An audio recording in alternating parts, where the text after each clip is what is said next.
Welcome to the Deep Dive. Today we're tackling something huge for anyone doing business in Thailand.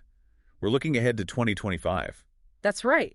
It's all about survival, really. How to navigate marketing with this big shift towards voice search and, well, AI SEO. Yeah, our mission today is to unpack this. We've got a stack of research pointing to a major change, especially in Thailand. It's definitely crunch time. We're seeing a really clear pivot in how Thai consumers search. It's less typing. And much more talking, right? Exactly. Talking to their phones, smart speakers, even things like line voice BOT, which is becoming quite popular locally. And this isn't just a slow burn, is it?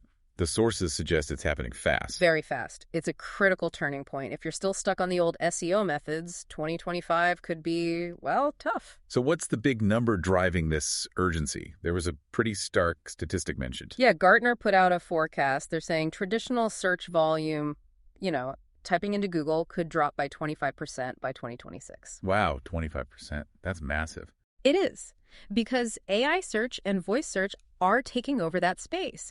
And interestingly, in Thailand, this move towards voice seems to be happening even faster than in many other places. Why is that? Is it just convenience? Convenience is a huge part of it, yeah.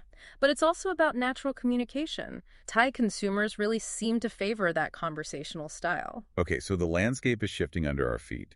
Talking is the new searching, which means we need a new way to optimize. AI SEO. Precisely. And you might hear it called LMO too. Language Model Optimization. LMO. Okay, another acronym. So what is AI SEO or LMO? How's it different? Think of it as tailoring your content for these big AI search systems like Google's Gemini, Perplexity, ChatGPT-powered search.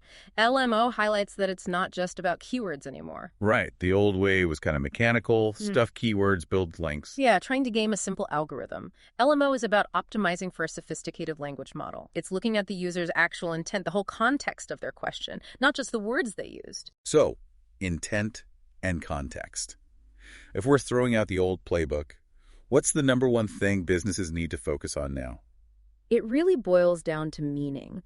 You need content that directly answers the user's need, conversationally, naturally, and crucially, it needs to be authoritative. Authoritative. How does the AI judge that? It looks for signals of credibility. Are you referencing reliable sources? Is your information accurate and well-supported? Just having the keywords isn't enough anymore. You need to be a trusted source on the topic. Okay, that makes sense. Which brings us straight to keywords. The sources are pretty blunt. Short keywords are basically obsolete. Pretty much, yeah. Relying only on short, fragmented keywords is a losing game now. Why, though? What changed? Because AI search wants to give a complete answer to a question, not just match a few words. Short keywords leave too much room for guessing the user's real intent. Let's make this concrete with those Thai examples. They really show the difference, don't they? They do. 5 years ago, you'd optimize for, say, Bangkok, coffee shop, Bangkok. Short, sweet.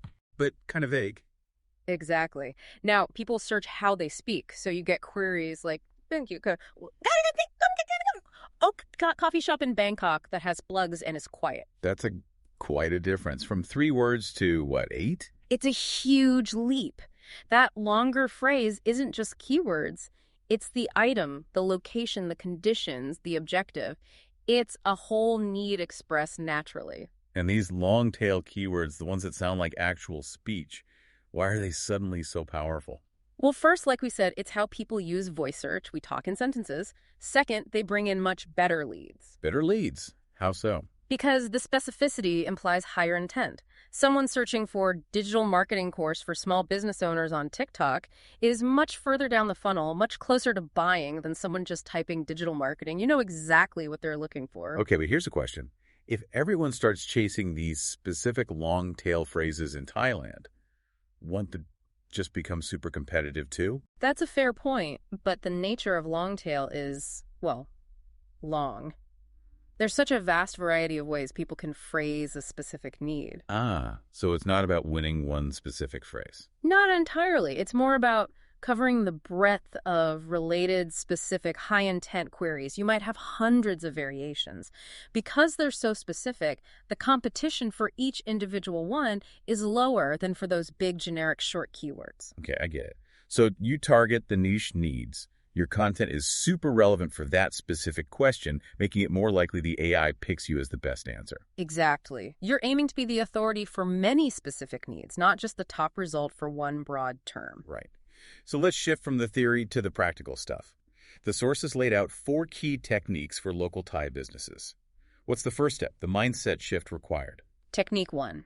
It all starts with adopting the customer's perspective. Seriously, stop thinking about what you sell. And start thinking of How the customer searches. Ask yourself, if I was looking for this, what exact words would I use? How would I phrase the question in natural Thai?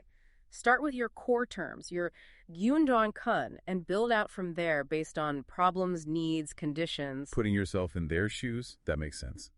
Which leads nicely into technique 2, getting specific and using natural long-tail phrases. Yeah, and it's not just about being grammatically correct. The phrasing needs to sound like real spoken Thai. Like the example you gave earlier. Precisely. Moving from the generic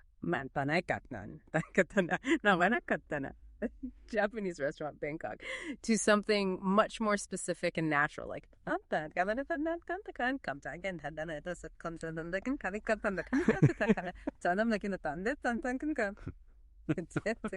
okay, Japanese restaurant in Bangkok that offers delivery near me. You can almost hear someone saying that into their phone. Near me. That brings up location, which is technique 3, right? Super important in Thailand. Absolutely vital. People constantly use location specifiers. Atum where me is huge, or naming areas like I don't go succumbit area. So how do businesses capture that? Just put the location in the website text. That helps. But it's not enough for AI. You need to integrate it conversationally and technically. That means optimizing your content, sure, but also your meta descriptions and, critically, your schema markup. Okay, schema markup. You mentioned it earlier. It sounds technical, maybe a bit intimidating for some businesses. Why is it so crucial for this new AI SEO? Think of schema as like a universal translator for AI systems. It's structured data you embed in your website's code. Structured data. Yeah, it explicitly tells the AI, this number here, that's our phone number, or this text, that's our address, or these times are opening hours. Ah, so it removes the guesswork for the AI. Exactly. If you don't use schema, the AI tries to figure it out, and it might get it wrong. If you use it correctly, you're speaking the AI's language directly. It ensures that crucial local info address, hours, phone gets pulled accurately, especially for voice search results. It's basically the entry ticket for local discovery now. Speaking the AI's language. I like that. Okay, makes sense. Now, technique 4, this one is about solving problems. Yes, focusing on customer pain points and questions. Remember, AI aims to provide solutions, so your content needs to directly address the difficulties your customers face. Like what kind of difficulties? Things like, how do I run online ads to reach my target audience effectively? Or practical questions, that's where FAQs come in. The frequently asked questions section. Definitely. Use an FAQ feature on your site. Answer those direct, short questions clearly. Are you open on Sundays? Can I book online? AI and voice search love pulling these quick, concise answers. They provide the fastest route to the user's specific need. Speed and direct answers. That leads us straight into e-commerce, doesn't it? Things are changing fast there too, especially in Thailand. Oh, absolutely. Thai e-commerce needs to adapt quickly. One key thing is that AI doesn't just look at your website anymore. Where else is it looking? Everywhere. It synthesizes information from product reviews on Shopee, Lazada, even places like Reddit or independent blogs. It's building a picture from multiple sources. And then there's voice commerce itself. People actually ordering things by talking. It's growing, especially with integrations like Line. You hear people saying things like, do su su su, the su su su the sus, water bubble tea via Line. It's happening. Okay, so if AI is pulling info from everywhere and people are buying across different platforms, Shopee, Lazada, TikTok Shop, Line, what are the must-do strategies for e-commerce businesses right now? First, omni-channel integration is absolutely key. You have to connect the dots. Meaning your internal systems, like your CRM, maybe something like HubSpot needs to talk to all those platforms. Shopee, Lazada, TikTok Shop, Line CRM. If they're siloed, you can't see the full customer journey. The full conversation. Got it. Connect everything. What else? Become the source of truth. Build a really strong content hub and detailed AI-friendly FAQ pages on your main website. Why on the main site specifically? So that when the AI looks for the most authoritative, complete answer about your product or service, it finds your content first, before it pieces together something from scattered reviews or a competitor's site. Control the narrative. Control the narrative. Okay. And what about managing reputation if AI is scraping reviews from all over? You need proactive PR. The research shows AI tends to trust authoritative online media outlets and well-regarded forums like Reddit. So getting positive coverage matters even more now. Yes. Good PR and active engagement on trusted platforms increases the weight of positive information when the AI summarizes opinions about you. This all sounds like a lot of work. Let's talk tools. What kind of technology can help businesses manage all this AI SEO stuff, especially the structured data and content side? Well, platforms like HubSpot CMS Hub are mentioned because they integrate AI tools quite deeply now. Things like AI content automation. What does that do, practically? It helps you generate targeted content much faster. Things like meta descriptions, social media posts, even drafts for blog articles focused on those long-tail keywords. It speeds things up. And then there's predictive analytics. Predictive analytics? Sounds fancy. What does that actually let a business do? It helps you get ahead of the curve. Instead of just reacting to past searches, it analyzes current customer behavior and predicts what they'll likely search for next. Can you give an example? Sure. Let's say it notices rising searches for a budget course and weekend learning. The system might flag that you should prioritize content about affordable weekend workshops before the search volume fully peaks. It helps you anticipate demand. Okay, that's powerful. Moving from reactive to proactive. But beyond sophisticated platforms, what about basic tools? For a small business just starting with this, where do they look for those long-tail keyword ideas? Don't forget the fundamentals. The Google ecosystem is still your friend here. Like Google search itself? Absolutely. Start typing into the Google search bar, that auto-suggest feature. It's pure gold for natural, conversational, long-tail phrases, especially if you add location terms. What else? Google Trends is great for seeing what topics are currently hot, what related queries are popping up. And Google Keyword Planner, it's free within Google Ads, gives you the hard data. Search volume estimates, related keyword ideas, even estimated cost per click if you're thinking about ads. So the basics still work for research. You just need to use them with this new conversational mindset. Precisely. Use the tools to find how people actually talk about their needs. Okay, this has been incredibly insightful. A real deep dive into the shifts needed for 2025 in Thailand. If we had to boil it down, what are the top 2 or 3 absolute must-know takeaways for our listeners? Number 1, voice search is not a fad, especially in Thailand.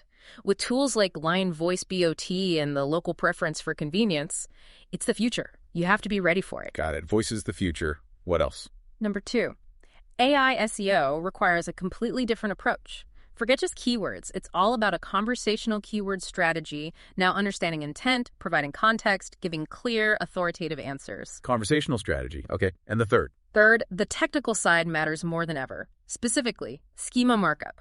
Treat it as essential. Investing in structured data and solid local SEO is how you get found by AI and voice assistants. It's non-negotiable. Voice is future, conversational strategy, and schema is essential. Crystal clear. Exactly. And, the core factors, the techniques are becoming clearer now, but ultimate success, it hinges on continuous improvement. Continuous improvement, meaning? Meaning you can't just set it and forget it. You have to be constantly looking at your analytics, seeing what's working, what queries are converting, and refining your approach. How often are you analyzing results to tweak your keywords and content? That's what determines if you stay ahead. Right. That leads to a final thought, maybe a challenge for you, the listener. Think about it. How often are you really digging into your campaign results, not just glancing, but analyzing and using that data to actively improve your keyword strategy? That constant refinement is key. It really is. So a practical first step, take that customer perspective technique we talked about. Pick your main product or service and seriously ask yourself, or better yet, ask your actual customers, what exact words, what phrases do they use when they're looking for what you offer? Start there. Great starting point. Thank you for joining us for this deep dive. We'll catch you next time.